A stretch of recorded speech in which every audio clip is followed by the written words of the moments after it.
راستے سے بھٹکانے کے لیے راستوں کے نشان بدل دینا، نبی صلی اللہ علیہ وسلم نے لعنت کی. اور فرمایا یہ جو ماں باپ پہ لعنت کرنا ہے اس کی تشریح میں بیان کیا. کسی صحابی نے پوچھا کہ کون ہے جو اپنے ماں باپ کو گالی دیتا ہو یا اپنے ماں باپ پہ لعنت کرتا ہو؟ نبی صلی اللہ علیہ وسلم نے فرمایا کہ تم کسی دوسرے کی ماں اور باپ کو گالی دیتے ہو، وہ تمہاری ماں اور باپ کو گالی دیتا ہے. یہ ہے اپنے ماں باپ کو گالی دینا. ہم کسی کی ماں اور باپ کو گالی دیں گے، وہ ہمارے ماں اور باپ کو گالی دے گا. یعنی کہ ہم اپنے ماں باپ کو گالی دے رہے ہیں، نہ ہم اس کے ماں باپ کو گالی دیتے اور نہ وہ ہمارے ماں باپ کو گالی دیتا. نبی صلی اللہ علیہ وسلم نے ایسے شخص کو لعنت کی. اور اسی طرح ایک اور روایت میں آتا ہے کہ نبی صلی اللہ علیہ وسلم نے 3 لوگوں کے اوپر لعنت کی، اور جس پہ نبی صلی اللہ علیہ وسلم لعنت کر دیں وہ یقیناً اللہ کی رحمت سے دور ہو گیا. جبریل علیہ السلام آئے، نبی صلی اللہ علیہ وسلم نے ممبر پر قدم رکھا اور آمین کہا. دوسرے جو ہے سیڑھی پہ قدم رکھا، پھر آمین کہا، اور تیسری سیڑھی پر قدم رکھا تو پھر آمین کہا. صحابہ کرام نے پوچھا کہ اے اللہ کے نبی صلی اللہ علیہ وسلم، آپ نے آج ایک ایسا کام کیا ہے کہ جو اس سے پہلے نہیں کیا. نبی صلی اللہ علیہ وسلم نے فرمایا کہ جبریل علیہ السلام نے دعا کی اور میں نے ان کی دعا پہ جو ہے آمین کہا. وہ دعا کیا تھی؟ ایک دفعہ فرمایا کہ اس شخص پہ اللہ کی لعنت ہو جس کے ماں باپ دونوں یا دونوں میں سے کوئی ایک بوڑھا ہو اور وہ ان کی خدمت کر کے جنت نہ لے. اور نبی صلی اللہ علیہ وسلم نے آمین کہا. دوسرا فرمایا کہ اس شخص پر بھی لعنت ہو کہ جس کے سامنے میرا نام لیا جائے اور میرے اوپر درود نہ بھیجے، یعنی صلی اللہ علیہ وسلم کہا جائے اور دوسرا شخص جو ہے اس کے جواب میں صلی اللہ علیہ وسلم نہ کہے، درود نہ بھیجے، اس پر بھی نبی صلی اللہ علیہ وسلم نے لعنت کی. اور تیسرا فرمایا کہ اس شخص پر بھی اللہ کی لعنت ہو کہ جس کی زندگی میں رمضان آئے اور وہ رمضان میں روزے رکھ کر اللہ تعالیٰ کو راضی نہ کر لے، اللہ تعالیٰ کی جنت کا حقدار نہ بن جائے، ایسے شخص پر بھی اللہ کی لعنت. اور بھائیوں، یہ تمام وہ باتیں ہیں کہ جو اللہ کی لعنتوں کے مستحق بننے کی باتیں ہیں. ان سے ہمارا بچنا بہت ضروری ہے. لیکن ان سب سے بڑا جرم جس کے اوپر ہم چل رہے ہیں، جو ہمارے ہاں عام ہے، قبروں کی تعظیم کرنا. قبروں کے اوپر قبروں کا احترام ضرور کیجیے، اسلام اس چیز سے منع نہیں کرتا، لیکن احترام کی ایک حد ہے.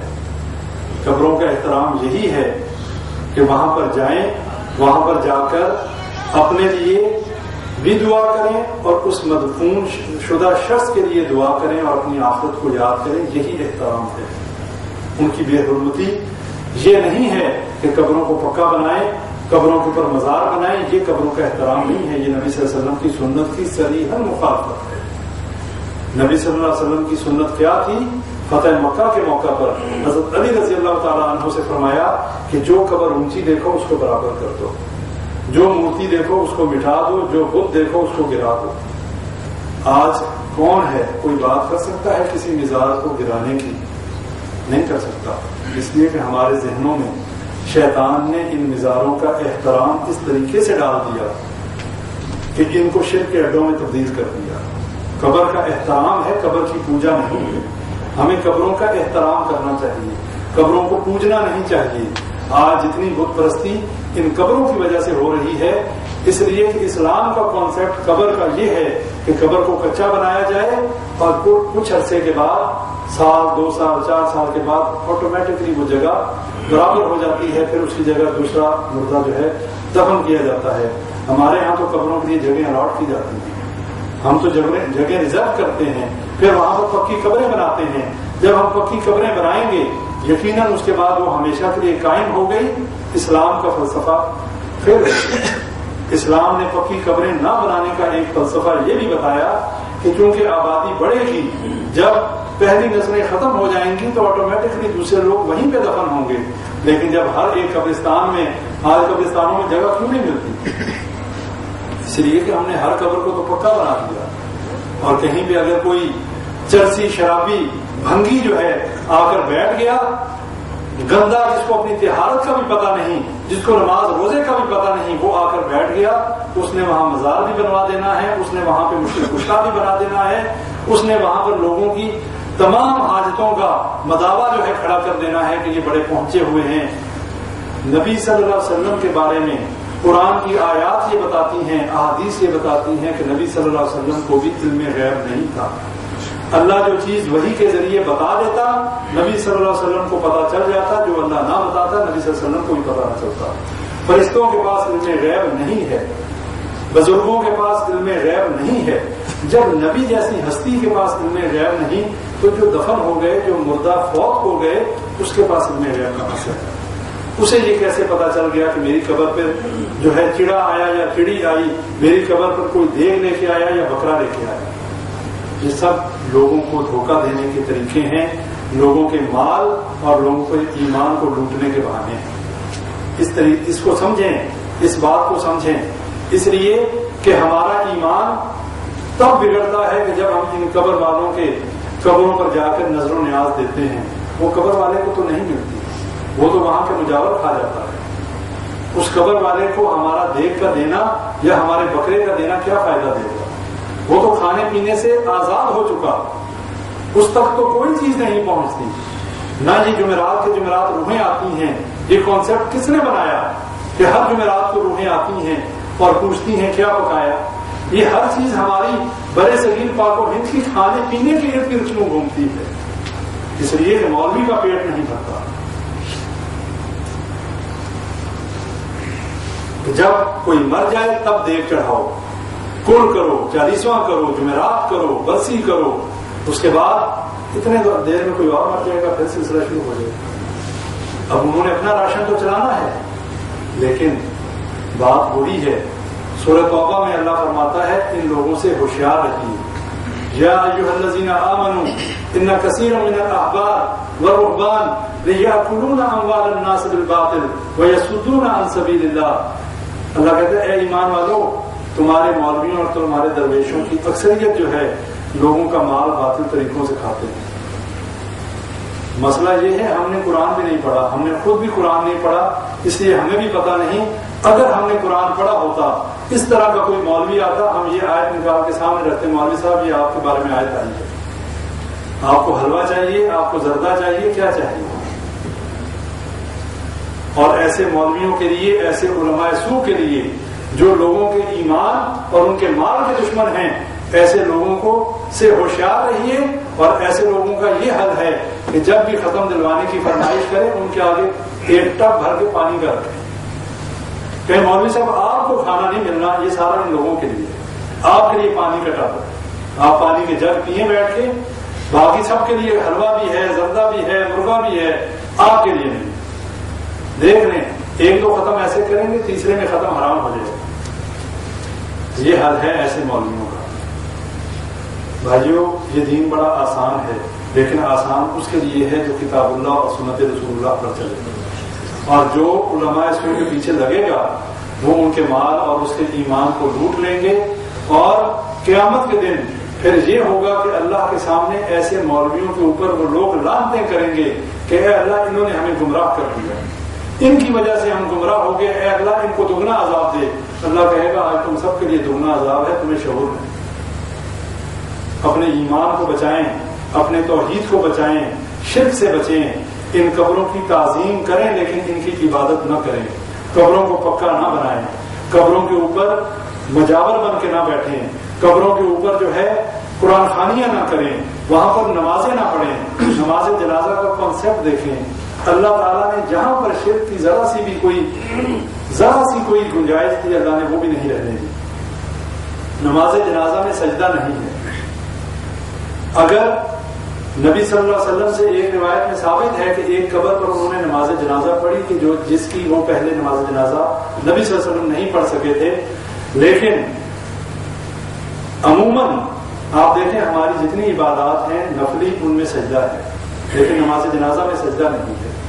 اس لیے کہ اگر کبھی ایسی صورت ہو کہ نماز جنازہ پڑھنی پڑ جائے قبرستان کے نزدیک یا کسی قبر پر، تو اگر کوئی سجدہ کرے گا تو لوگ یہ سمجھیں گے کہ یہ غیر اللہ کو سجدہ کر رہا ہے۔ ہمارے دین نے تو اس حد تک خیال رکھا، لیکن ہمارے ہاں تو لوگوں، زندہ لوگوں کو، عام گجرانوالہ اور یہ انٹرنیٹ میں بھرا پڑا ہے، لوگ بیٹھے ہوئے ہیں ایسے کرسیوں پہ اور لوگ آ کر سجدے کر رہے ہیں۔ کون لوگ ہیں جی؟ یہ سارے مسلمان ہیں، مسلمانوں کے گھروں میں پیدا ہونے والے ہیں، جو سجدے کروا رہے ہیں وہ بھی تو مسلمان ہیں، اپنے آپ کو مسلمان کہتے ہیں. پھر نبیوں کو تو بھیجا گیا لوگوں کی عبادت سے نکال کر اللہ کی عبادت کی طرف لگانے کے لیے. اگر یہ لوگوں کی عبادت ہی ہونی تھی تو پھر نبیوں کے آنے کا کیا فائدہ تھا؟ اور بھائیوں، تمام امتوں میں، تمام قوموں میں اللہ نے نبیوں کو بھیجا. نبی صلی اللہ علیہ وسلم کو جتنی مشکلات اس عقیدہ توحید کو پھیلانے میں 13 سال میں آئیں، آپ اندازہ نہیں کر سکتے کہ نبی صلی اللہ علیہ وسلم حرم میں سجدے میں تھے، ایک مشرک نے آ کر نبی صلی اللہ علیہ وسلم کی کمر پر اونٹ کی اوجڑی رکھ دی اور کوئی ہٹانے والا نہیں. حضرت فاطمہ رضی اللہ تعالی عنہا نے جب دیکھا، وہ بھاگتی ہوئی آئی اور انہوں نے اس اوجڑی کو پرے کیا اور نبی صلی اللہ علیہ وسلم کی کمر سے اس اوجڑی کو اتارا. ایک مشرک نے نبی صلی اللہ علیہ وسلم کی گردن میں چادر ڈال کر اتنی زور سے اس کو بل دیے کہ سانس جو ہے رکنے لگا، گلا گھونٹنے کی کوشش کی.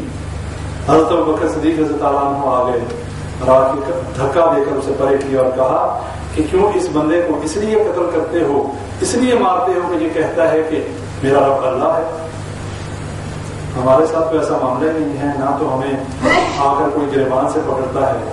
آج تو حالات کافی بدل گئے، آج میڈیا کی آزادی کافی ہو گئی، اسی وجہ سے ہمیں پتہ بھی چلتا ہے ان معاملات کا. لیکن سوچنے کی بات یہ ہے، اگر نبی صلی اللہ علیہ وسلم نے اس توحید کو پھیلانے کے لیے اتنی مشکلات برداشت کی، رستے میں کانٹے بچھائے گئے، ان کی بیٹیوں کو طلاق دی گئی صرف اسی توحید کے پھیلانے کی وجہ سے، تو پھر نبی صلی اللہ علیہ وسلم کے بعد تو کسی نبی نے نہیں آنا. اب تو ہر قسم کا شرک اس امت محمدیہ میں آ چکا. نبی صلی اللہ علیہ وسلم کی واضح حدیث ہے، فرمایا کہ اس وقت تک قیامت قائم نہیں ہوگی جب تک میری امت میں سے کچھ قبائل اسی طریقے سے بت پرستی نہیں شروع کر دیں گے جیسے مشرک کیا کرتے تھے، جیسے یہود و نصارہ کیا کرتے تھے. قیامت تو آئی ہی، سمجھیں سر پہ بت پرستی ہو رہی ہے. ان کے بت کھڑے تھے، ہمارے بت لیٹے ہوئے ہیں، ہمارے بت قبروں میں لیٹے ہوئے ہیں، اور لوگ یہی سمجھتے ہیں کہ یہ ہمارے حاجت اور روا اور مشکل کشا ہے. بھائیوں، اس پیغام کو آگے تک پہنچائیں، یہ آپ تک رکنا نہیں چاہیے. یہ قبروں کو سجدے کرنا، یہ قبر والوں سے مشکل کشائی کے دعوے رکھنا، یہ عقیدے رکھنا، یہ شرکیہ عقیدے ہیں. اس شرک میں اور مشرکین مکہ کا لات منات حبل اور عزا کے سامنے قربانیاں کرنے اور ان کے سامنے سجدے کرنے میں کوئی فرق نہیں. کوئی یہ نہ سمجھے کہ مشرکین مکہ نے چونکہ کلمہ نہیں پڑھا تھا، ہم تو مسلمان ہیں، ہم نے کلمہ پڑھا ہے، اس لیے ہم میں اور ان میں کوئی فرق ہے. شرک کا گناہ ویسے ہی گناہ ہے جیسے مشرکین مکہ نے شرک کیا. اگر آج کا مسلمان کلمہ پڑھنے کے بعد شرک کرے گا، وہ یہ نہ سمجھے کہ قیامت میں اس کی نجات ہو جائے گی. اس لیے اپنی زندگیوں سے اس شرک کو نکالیے، توحید کو مضبوط تھامیں، اپنی زندگی میں سنت کا جو ہے سنت پہ عمل پیرا ہوں، بدعات سے دامن کو چھڑائیں اور اپنے اندر دینی غیرت اور اہمیت کو جگائیں. یہ ہماری ہم سب کی ذمہ داری ہے. آج اس دور سے ہم گزر رہے ہیں، اللہ نے قیامت کے دن ہم سے پوچھنا ہے، اور یہ نہ ہو کہ اس دن شرمندگی کے علاوہ ہمارے ہاتھ کچھ نہ آئے. آج ہم اپنا فرض ادا کر دیں. کسی نے ہماری گردن نہیں کاٹی، اگر ہمارے پاس اتنی طاقت نہیں کہ ہم ہاتھ سے روک سکیں تو ہماری زبان تو سلامت ہے. یہ دوسرا درجہ ہے ایمان کا. اور اگر ایسا وقت آیا کہ ہماری زبان بھی بند کر دی گئی، کم از کم ہم دل سے برا تو جان سکتے ہیں. اور اس کو اضعف الایمان کہا گیا کہ سب سے کم درجے کا ایمان ہے. اول درجے کا ایمان یہ ہے کہ برائی کو ہاتھ سے روکا جائے. اگر ہاتھ سے نہیں روک سکتے، کم از کم زبان سے اس کی تردید کی جائے. تو ہم سب زبان سے تردید کرتے ہیں کہ نہیں کرتے؟ سب ہم زبان سے تردید کرتے ہیں ہر شرک اور ہر بدعت کی. اور اللہ کی توحید کو انشاءاللہ ہم لازم پکڑیں گے، اور قبروں کی تعظیم کی جائے گی، عبادت نہیں کی جائے گی. اور کوئی بھی ایسا کام ہماری برادری، ہمارے قبیلے، ہمارے کنبے میں اگر ہے، ہماری ذمہ داری ہے ہم ان تک یہ بات پہنچا دیں. آپ میں سے کوئی بھی اس بات کا ذمہ دار نہیں ہے کہ ڈنڈے کے زور پہ زبردستی منوائے. آپ لوگوں کا کام یہ ہے، میرا کام یہ ہے، ہم بتا دیں. اگر کوئی مانتا ہے موسٹ ویلکم، اگر نہیں مانتا آپ کا فرض ادا ہو جائے گا. قیامت کے دن اللہ آپ سے یہ نہیں پوچھے گا کہ اے بندے تجھے میری توحید کا، تجھے میرے دین کے فلاں مسئلے کا پتا تھا، تو نے کیوں نہیں بتایا. کتمان دین کے مرتکب نہ ہوئیے. اس دین میں اگر ایک بات آپ لوگوں کو پتا ہے، اپنے بھائی، اپنی بہن، اپنے اولاد، اپنی بیوی، اپنے ماں باپ ان تک پہنچا دیں، تاکہ قیامت کے دن کوئی ان میں سے آپ کا دامن پکڑ کے کھڑا نہ ہو جائے. یہ نہ ہو کہ آپ کے جنت میں جانے کا فیصلہ ہو چکا ہو اور یہی آپ کے رشتے دار آپ کا دامن پکڑ کے اللہ کی عدالت میں لے جائیں اور کہیں اے اللہ یہ خود تو جنت میں جا رہا، اس نے ساری زندگی ہمیں کبھی نیکی کا حکم نہیں دیا، خود تو بڑی تہجدیں بھی پڑھتا رہا، روزے بھی رکھتا رہا، نمازیں بھی پڑھتا رہا، لیکن کبھی ہمارے ساتھ اس بات پہ کبھی ناراضگی نہیں دکھائی. دنیا کا معاملہ ہوتا تھا تو آسمان سر پہ اٹھا لیتا تھا، لیکن دین کے معاملے میں کبھی ایک دفعہ بھی اس کے ماتھے پہ بل نہیں آیا کہ تو نے نماز نہیں پڑھی، جا میں تیرے سے کلام نہیں کرتا. یہ نہ ہو کہ قیامت کے دن ہمارے رشتے دار ہمیں جنت کی بجائے جہنم میں لے جائیں. اور یہ مشہور بات ہے، حدیث آپ نے سنی ہوگی کہ ایک عورت جو ہے کتنے لوگوں کو جہنم میں لے کے جائے گی، اپنی ماں، اپنے باپ کو، اپنے بھائی کو، اپنے شوہر کو اور اپنے بیٹے کو. کس وجہ سے؟ اسی وجہ سے اگر کسی کی بیٹی ہے اور اس نے اس کی اچھی تربیت نہیں کی، خود نمازیں پڑھتا رہا، اس کی اصلاح نہیں کی، اسے عقیدہ توحید نہیں سمجھایا اور وہ شرک میں ڈوبی رہی، قیامت کے دن وہ اپنے باپ کا گریبان پکڑے گی. کسی کی بیوی ہے، اس نے خود تو نیک عمل کیے، اپنی بیوی کو اس دین کے بارے میں صحیح تعلیمات نہیں دی، قیامت کے دن اس کا گریبان پکڑے گی، چاہے اس کا جنت میں جانے کا فیصلہ ہو چکا ہو. یہ عورت اس کو جہنم میں لے جائے. اس لیے بھائیوں، یہ خود غرضی کا معاملہ ہے، اس میں سیلفشنس کی ضرورت ہے. یہ دین کا معاملہ ایسا ہے، اپنے سر سے اتاریے. دنیا کے رشتے بہت محبوب ہیں، ماں باپ کا رشتہ، اولاد کا رشتہ، بیوی کا رشتہ، بہن بھائی کا رشتہ، لیکن قیامت کے دن یہی رشتے جو ہیں ہمارے لیے باعث پکڑ بن جائیں گے. اس وقت ہم پچھتائیں گے کہ کاش یہ ہمارے رشتے ہوتے ہی نہ. لہذا آج کی ناراضگی اور آج کا قطع تعلقی بہتر ہے، آج کا ان تک پہنچا دینا بہتر ہے. کل قیامت کے دن وہ آپ کا گریبان پکڑیں، اس سے بہتر ہے آج وہی کمائیں جو حلال رزق ہے، جو آپ کا حق ہے وہی کمائیں. زیادہ دولت کے چکر میں نہ پڑیں. یہ دولت آپ بھی چھوڑ جائیں گے، میں بھی چھوڑ جاؤں گا، اور جب چھوڑ جائیں گے تو عیاشی ہماری اولاد کرے گی اور کل قیامت کو بھگتنا ہمیں پڑے گا. اس لیے اتنا کمائیں کہ جو حلال کا ہے، اس چکر میں نہ پڑیں.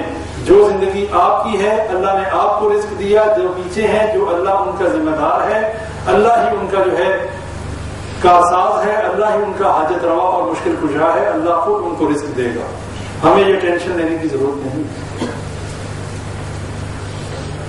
اللہ تعالیٰ سے دعا کریں، اللہ تعالیٰ ہمیں صحیح عقیدہ توحید کا فہم نصیب فرمائے. اللہ تعالیٰ جتنے ہم سے گناہ جان بوجھ کر اور جتنے انجانے میں ہو چکے، اللہ تعالیٰ ان سب کو معاف فرمائے. سر ایک سوال ہے، ابھی آپ نے فرمایا کہ قبر کے اوپر جا کے تلاوت کرنے کا منع فرمایا گیا. جی تو سر اس کے بارے میں تھوڑی ہیلپ کریں کہ فاتحہ خوانی بھی کی جاتی ہے وہاں پہ. میرے بھائی یہ فاتحہ خوانی کہیں سے ثابت نہیں ہے نا، یعنی کہ سورۃ فاتحہ نہیں پڑھنی چاہیے قبر پہ جا کے. بھائی اس کے لیے کوئی دلیل چاہیے نا کہ سورہ فاتحہ پڑھنے کے لیے کوئی حدیث تو چاہیے کہ فاتحہ پڑھو. سر کوئی ایسی حدیث